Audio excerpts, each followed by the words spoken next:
Let's take a look at trucking news from 1970 and start with people in the industry. John L. Fraley, age 50, was elected president of Carolina Freight Carriers Corporation. Got some more news about Carolina too. Carolina will add 100 white 7464 tandem axle sleeper tractors to their line haul operations. The units will have Cummins engines and Fuller 10-speed transmissions. Other fleet purchases, Navajo Freight Lines is getting 35 Internationals for their two-man coast-to-coast sleeper operations.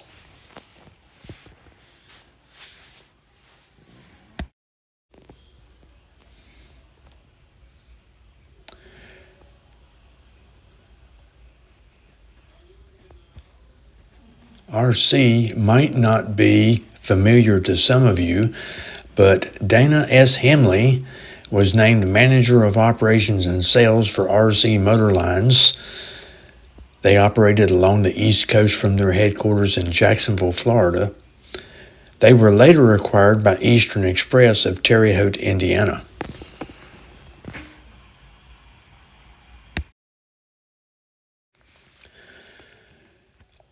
Going from being Vice President for Navajo Freight Lines to Senior Vice President of Operations for Ringsby System, we have Kenneth W. Allen.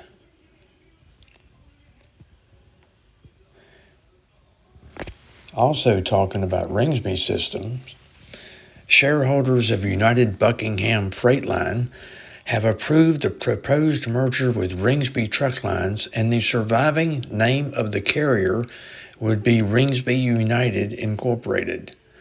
Just a month or two later, the two carriers broke off merger talks, although having already filed an application with the ICC to approve the merger. In a surprise move, Lloyd M. Lynott resigned as President and Chief Executive Officer of Time DC Incorporated over what he said was policy differences with directors of National City Lines, which was the parent company. Lynott has been president for only 2 years since the 1968 merger that brought Time Freight, DC International, and Los Angeles-Seattle Motor Express together. To replace Lloyd Lynott was William A. Barker, who was previously Vice President of Time DC's Northern Region. One last bit of news from Ringsby System. Rod Lockmiller left Thurston Motor Lines in Charlotte, North Carolina, and was assigned Vice President of Operations for Ringsby. In his first official statement since taking over as president of Time DC International, William A. Baker announced a net loss for the first 3 months of 1970 at $122,000. The company had posted a profit of over $750,000 a year before. He also predicted a loss for the second quarter of 1970, saying it's from problems associated with the merger and unsettled labor situation. Schuster's Express of Colchester, Connecticut, has taken an order for 50 new white twin-screw conventional line haul tractors. Several years later, Pilot Freight Carriers acquired Schuster's Express.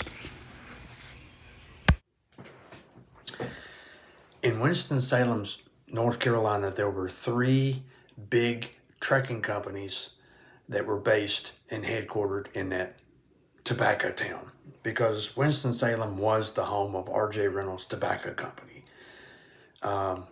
And because of that, there was a lot of freight handled by these 3 companies of cigarettes going to other parts of the country.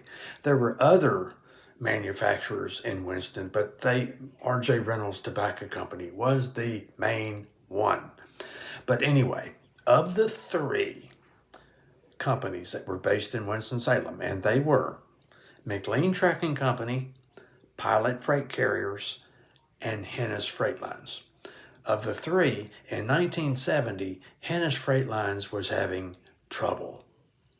They owed the IRS for back taxes, they owed the state of North Carolina for license fees, and they were unable to pay it. They were having dire straits. They did not file bankruptcy yet, but a trustee was assigned to handle the affairs of Hennis Freight Lines. Now, Shirley Mitchell, a man who had bought Hennis Freight Lines in 1949 and moved it to Winston-Salem, he was pushed out. He was no longer running the company. He was retained as a consultant, but he was not running the show anymore. The trustees assigned somebody else. Now, to take you up to speed, Hennis operated into Chicago, among other areas, and they had labor troubles in Chicago. They also bought Red Ball Transfer out of Des Moines, Iowa, which gave them additional rights into Iowa, Minnesota, Nebraska. So they were trying to go into additional areas of the country to try to, get their finances back. Although later on, beyond 1970, Hennis Freight Lines was bought by Spectre Freight System.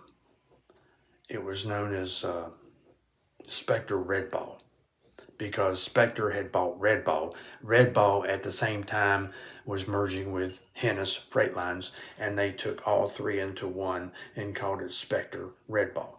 Hennis was a part of it.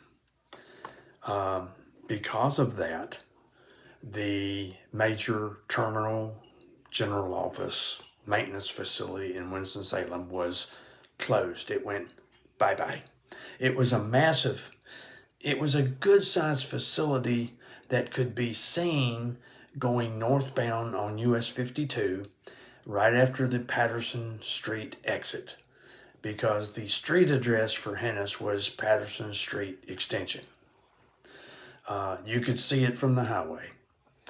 But that's the history of Hennis and how it related to what troubles they were having in 1970. Also, a year or two after that, Hennis changed their logo, turned all the colors of the trucks from red to blue, had a stylized H for the Hennis Freight Lines logo. Didn't help. We're talking a lot about Winston-Salem motor carriers tonight, especially Hennis Freight Lines. A veteran trucking executive and retired mayor of the city of Winston-Salem, along with a lawyer, is buying all the stock in debt-ridden Hennis Freight Lines. To purchase Hennis would take between $9 and $10 million, and a new holding company called Benton Spry Incorporated would be formed. The three involved are the major stockholder in Hennis, Shirley Mitchell, we've already talked about him, MC Benton, and Dennis Spry. Now, a contract to buy Hennis had already been signed, and all they were waiting on was Interstate Commerce Commission approval. Here's another bit of news from yet another carrier based in Winston-Salem. Let's see, today in this video, we've talked about Hennis Freight Lines. We've talked about Pilot. They bought Schuster's Express. Now we're going to talk about McLean Trucking. That way we'll cover all three of them. McLean Trucking announced the payout of their 74th consecutive regular quarterly dividend. Smith's Transfer did the same thing. They announced a 15-cent per share dividend. Oh, let's not forget Consolidated Freightways. They authorized a payout of 40 cents a share. So if you own stock in any of those companies, you were going to get a dividend. Smith's Transfer. Also, we just mentioned them. They were paying a dividend. They placed the largest single order ever for the Caterpillar 1100 series diesel engines to be put in the recently ordered 231 Ford straight trucks and tractors to be delivered as an addition to their fleet. One final news item before I have an announcement for you. United Parcel Service in New England had just resumed normal operations following a 5-week-long strike against the carrier by 16 Teamsters locals. UPS didn't say how much it was going to affect revenues or net income. Of course they wouldn't. Okay, now I have an announcement to make. Drum roll. Thank you so much. This channel has recently, in the past 2 days, finally reached 1,000 subscribers. Yay! I have you guys to think about it. Without your support, this channel would not have gotten to 1,000 subscribers. Now we're adding subscribers every day. And just like I've been putting out videos for the past few weeks every day, I'm adding subscribers every day. And I just wanted to take a minute to say thank you. If you're not a subscriber, you know what I'm going to say. Hit the subscribe button. And keep those comments and the thumbs up coming, because I do read them. I respond to as many of them as I can. And yes, I like to be a ham. So if you think that was funny, hey, it was meant to be. See you guys in the next video.